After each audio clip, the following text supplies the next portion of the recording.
بسم اللہ الرحمن الرحیم۔ میرے انتہائی قابل احترام بزرگوں، بھائیوں، السلام علیکم ورحمۃ اللہ وبرکاتہ۔ پیارے اسلامی بھائیوں،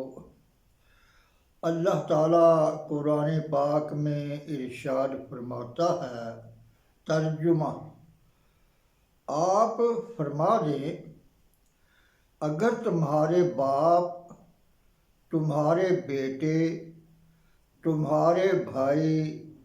تمہارا کنبہ اور تمہارے کمائے ہوئے مال، تمہاری وہ تجارت جس کے نقصان کا تمہیں اندیشہ رہتا ہے، اور تمہاری پسندیدہ رہائش گاہیں، یہ سب کچھ اگر تم اللہ اور اس کے رسول اور جہاد فی سبیل اللہ سے زیادہ محبوب ہوں تو تم اللہ کے حکم یعنی عذاب کا انتظار کرو، اور اللہ تعالیٰ نافرمانوں کو ہدایت نہیں دیتا۔ پیارے بھائیوں، بزرگوں، انسانوں کے اندر والدین، اولاد، بھائی، بیوی، خاندان اور مال، تجارت اور مکان، ان سب چیزوں سے محبت فطری چیز ہے، لیکن رب تعالی اپنے بندوں کو آگاہ فرماتا ہے کہ اگر تمہارے اندر ان سب چیزوں کی محبت میری اور میرے محبوب صلی اللہ علیہ وسلم کی محبت سے بڑھ جائے تو تم گویا خطرہ کی حد میں داخل ہو چکے ہو، اور بہت جلد تم کو میرا غضب و عذاب اپنی لپیٹ میں لے لے گا۔ پیارے بھائیوں، اس سے پتہ چلتا ہے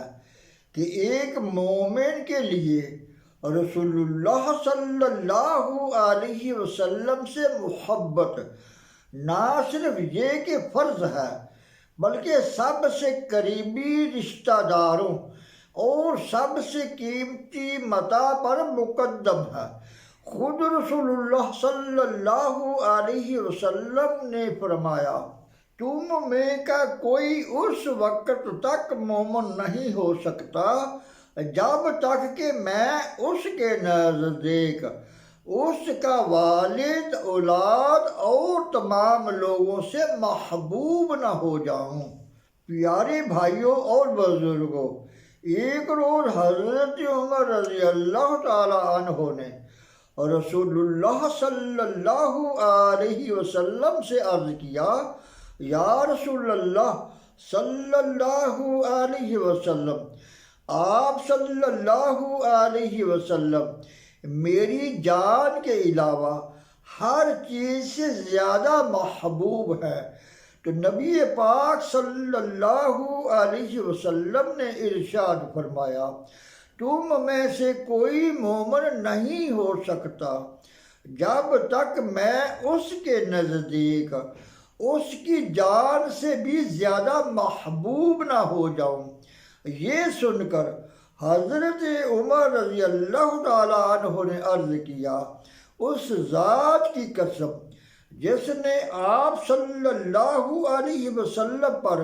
کتاب نازل فرمائی، آپ صلی اللہ علیہ وسلم میری جان سے بھی زیادہ محبوب ہے، اس پر حضور صلی اللہ علیہ وسلم نے فرمایا، اب کہیں تمہارا ایمان مکمل ہوا۔ پیارے بھائیوں اور بزرگوں، جنگ احد میں ایک صحابیہ کے باپ، بھائی اور شوہر پروانہ وار لڑتے لڑتے شہید ہو گئے۔ انہیں جب یہ معلوم ہوا تو اس کا کچھ غم نہ کیا، بس یہ پوچھا کہ رسول اللہ صلی اللہ علیہ وسلم کیسے ہے۔ جب ان کو بتایا گیا کہ حضور صلی اللہ علیہ وسلم بخیر و سلامت ہے، تو بولی کہ مجھے حضور صلی اللہ علیہ وسلم کو دکھا دو۔ آپ کو دیکھ کر، اور ایک روایت میں ہے کہ بے تابانہ آپ کا کپڑا پکڑ کر کہنے لگیں، آپ کے ہوتے ہوئے ہر مصیبت ہیچ ہے۔ پیارے اسلامی بھائیوں، یہ تھا محبت رسول صلی اللہ علیہ وسلم کا جذبہ۔ اسی طرح حضرت عائشہ صدیقہ رضی اللہ تعالی عنہ بیان فرماتی ہیں کہ ایک شخص نے رسول اللہ صلی اللہ علیہ وسلم کی خدمت میں حاضر ہو کر عرض کیا، یا رسول اللہ صلی اللہ علیہ وسلم، آپ یقیناً میرے نزدیک میری جان اور میری اولاد سے بھی زیادہ محبوب ہے۔ اگر اپنے گھر میں رہتا ہوں جب بھی، لیکن جس وقت آپ صلی اللہ علیہ وسلم یاد آتے جاتے ہیں، تو جب تک آپ صلی اللہ علیہ وسلم کی خدمت میں حاضر ہو کر آپ صلی اللہ علیہ وسلم کو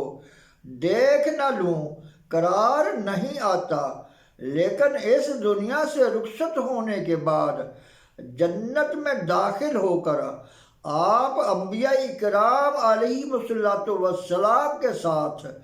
بلند مقام میں ہوں گے، اور میں نیچے درجے میں ہونے کے سبب اندیشہ کرتا ہوں کہ کہیں ایسا نہ ہو کہ میں آپ صلی اللہ علیہ وسلم کو نہ دیکھ سکوں۔ یہ سن کر حضور صلی اللہ علیہ وسلم خاموش رہے۔ اتنے میں جبریل علیہ السلام یہ آیت کریمہ لے کر حاضر ہوئے۔ ترجمہ: اور جو اللہ اور اس کے رسول کی اطاعت کرتے ہیں تو یہ لوگ جنت میں انہی کے ساتھ ہوں گے جن پر اللہ تعالیٰ نے فضل فرمایا، یعنی انبیاء، صدیق، شہید اور نیک لوگ۔ اور یہ لوگ کتنے اچھے ساتھی ہیں۔ پیارے اسلامی بھائیوں، اسی لیے صحابہ کرام ایک لمحہ کے لیے بھی حضور صلی اللہ علیہ وسلم کو بے چین دیکھنا گوارا نہ کرتے تھے۔ فتح مکہ سے پہلے مشہور صحابی حضرت زید دشمنان اسلام کے نرغے میں آ گئے۔ صفوان بن امیہ نے ان کو قتل کرنے کے لیے اپنے غلام فسطاس کے ساتھ تنعیم بھیجا۔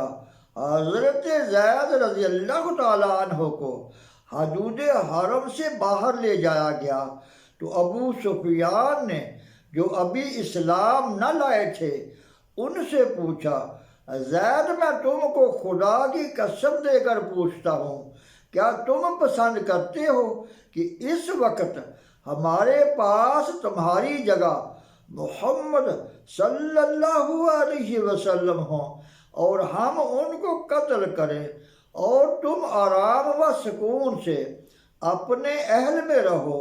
تو حضرت زید رضی اللہ تعالیٰ عنہ نے جواب دیا، خدا کی قسم، میں تو یہ بھی پسند نہیں کرتا کہ اس وقت میرے حضور صلی اللہ علیہ وسلم جہاں کہیں بھی ہوں ان کو ایک کانٹا بھی چبھے اور میں آرام و سکون سے اپنے اہل میں رہوں۔ یہ سن کر ابو سفیان نے کہا، میں نے ایسا کہیں نہیں دیکھا کہ کسی سے ایسی محبت کی جاتی ہو جیسی محبت محمد صلی اللہ علیہ وسلم سے ان کے اصحاب کرتے ہیں۔ پیارے اسلامی بھائیوں، اس کے بعد حضرت زید رضی اللہ تعالیٰ عنہ کو شہید کر دیا گیا۔ حضرت بلال رضی اللہ تعالیٰ عنہ نے حضور صلی اللہ علیہ وسلم کی صحبت میں پہنچنے کے بعد آپ کے لیے اپنا چین چین نہ سمجھا، اپنی راحت راحت نہ سمجھی، اپنی جان جان نہ سمجھی، بلکہ یہ سب کچھ آپ نے حضور صلی اللہ علیہ وسلم پر قربان کر دیا تھا۔ کوئی مارکا ہو یا امن کا زمانہ، سفر ہو یا حضر، حضور سفر میں ہوتے تو حضرت بلال آپ صلی اللہ علیہ وسلم کو ہر طرح کا آرام پہنچانے میں کوئی کسر باقی نہ رکھتے۔ دھوپ کا وقت ہوتا تو حضور صلی اللہ علیہ وسلم کے لیے سایہ کا انتظام کرتے، پڑاؤ ڈالا جاتا تو خیمہ نصب کرتے، مارکوں میں ہوتے تو یہ حضور صلی اللہ علیہ وسلم کے محافظ ہوتے۔ جب حضرت بلال کے انتقال کا وقت آیا تو ان کی بیوی نے کہا ہائے غم، تو حضرت بلال رضی اللہ تعالیٰ عنہ نے مسکرا کر فرمایا نہیں بلکہ خوشی، کل ہم محمد صلی اللہ علیہ وسلم اور ان کے اصحاب سے ملیں گے۔ اللہ تعالیٰ سے دعا ہے کہ درس و بیان کو سمجھنے، عمل کرنے اور ہمیں بھی رسول اللہ صلی اللہ علیہ وسلم کی سنت پر عمل کرنے کی توفیق عطا فرمائے۔ وما علینا الا البلاغ المبین۔